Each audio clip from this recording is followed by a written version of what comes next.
Ito may napanood tayong video na kung saan isang vlogger ginawan ng kwento yung parisan ni Diwata para siraan. Tapos yung pagka-edit pa niya, nilagay pa doon si Diwata na nagsasalita.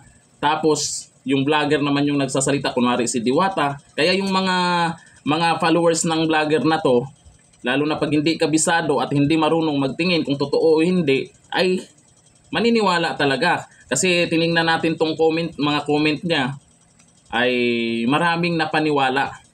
Naniniwala talaga sila kung ano po yung pinakita niya sa video. Ito, panoorin natin at ipaliwanag natin kung bakit ganyan yung video niya.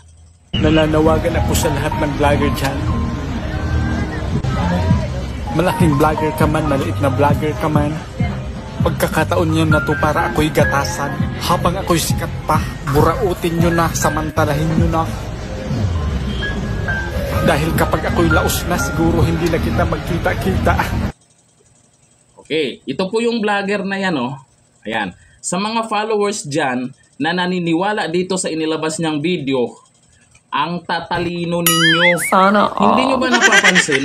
Oh, hindi nyo ba napapansin sa video, sa may gilid, sa labas, may mga nakapila? Oh, yung mga nagko-comment dyan, naniniwala.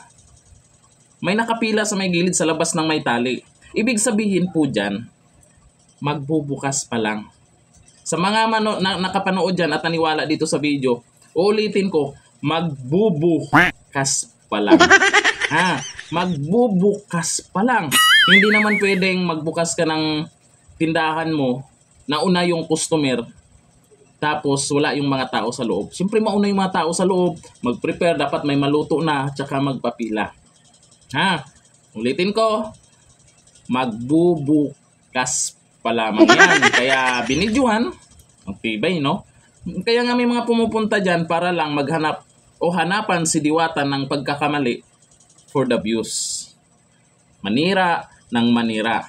I-edit, tapos sasabihin, wala na daw tao sa parisan ni Diwata. Walang tao. Ano ka dyan? Yung nagsasabing wala ng tao, ano yung nag-video?